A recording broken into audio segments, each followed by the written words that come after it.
Hi guys, sorry for the late upload. So this is the NR200P white benchmark.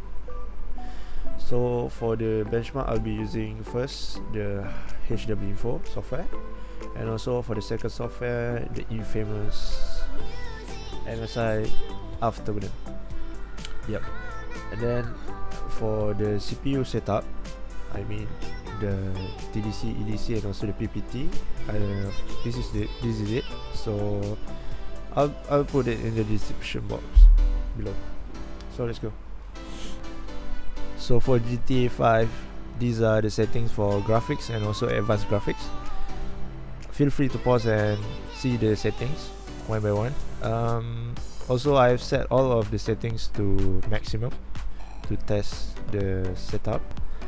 And also Discord and Nvidia in-game overlay is on, running in the background to mimic as a normal gamer, right? So please take consideration into the benchmark. So for GTA 5, temperatures average for the CPU is around 76 Celsius and also 68 on the GPU. So considering the Hyper 212 cooler for this CPU, the Ryzen 5 800X, is considered okay, but for the fan speed, spinning at 87% is quite noisy actually. For the usage, the CPU uses around 35% and also the GPU uses about 56%. With the clock on the GPU is around 1.9 GHz, overclocked it using the Aorus auto tune, and the CPU average around 4.6 GHz using the PBO2 setup, as I mentioned in the opening. So that's for GTA, right? Let's go for the next game. So for Warzone, these are the settings for the graphics. As you can see, the VRAM usage already maxed out because I maxed out everything. So let's go into the benchmark. So this is a short gameplay playing Warzone. So this is the graph. Alright, so Warzone 1080p maxed out setting, we get average FPS around 135. For the temperature, using the Hyper 212 cooler on the CPU, we get around 75 degrees and 64 I think for GPU. For the clock, for the GPU and CPU both, I think no need to explain, stated on the graph there. Fan speed for CPU is around 88%, quite noisy, not quite actually, it's so noisy. Usage for the GPU and CPU, we can see that the Warzone is more to GPU sided. Power consumption wise, total we can get around 300 plus watts, so nothing to explain here, right? So for R6, these are the settings for the graphic. As you can see, everything maxed out, although I don't use bloom and lens flare, but I just turn it on. Refresh rate is 144, no FPS cap. So let's go into the benchmark.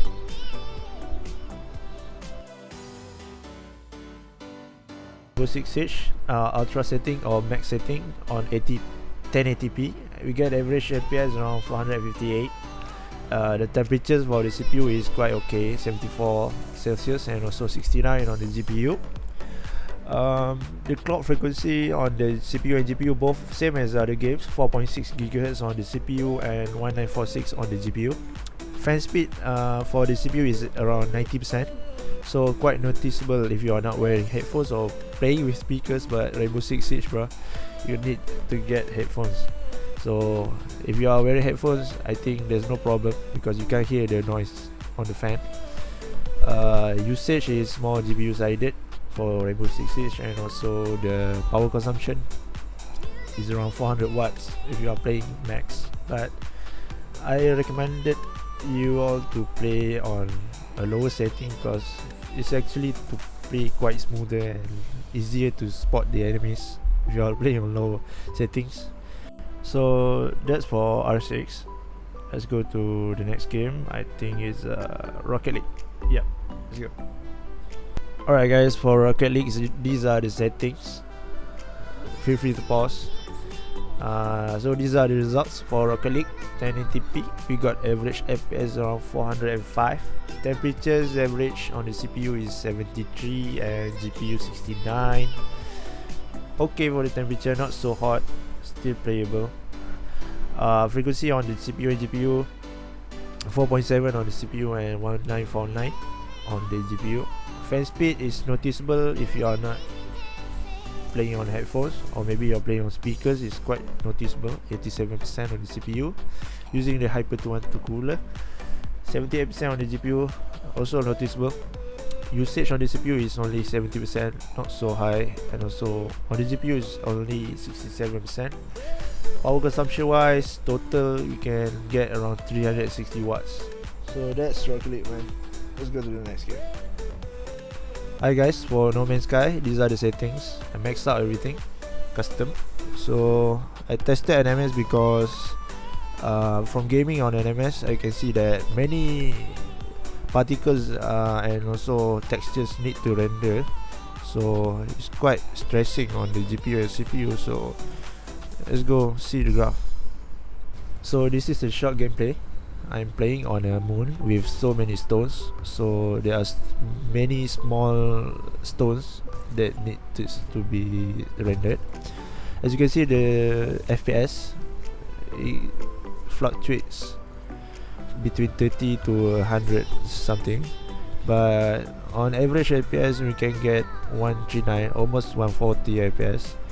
Also the power consumption on the CPU and GPU is quite high, with fan speed running at 87% on the CPU, and clock for GPU and CPU same as other games. Temperature is okay, 69, 66, so no problem for No Man's Sky, but still stressing on the GPU and GPU. If you are on a planet with so many small textures, it's quite stressing the GPU and CPU until it can go down till 30 FPS. So that's No Man's Sky, man. Let's go.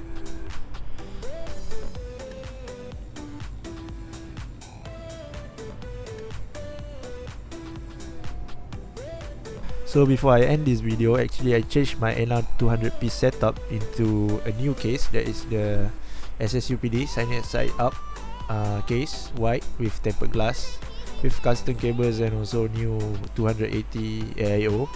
If you guys want to see the assembly of this PC, please let me know, and don't forget to subscribe and like the video, and dislike if you don't like it, I don't care.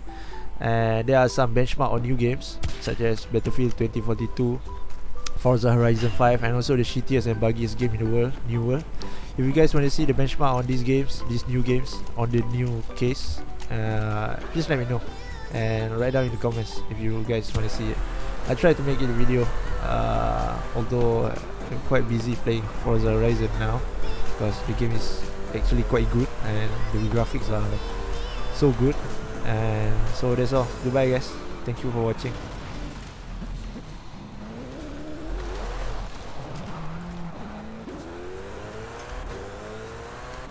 At the roundabout, take the second exit.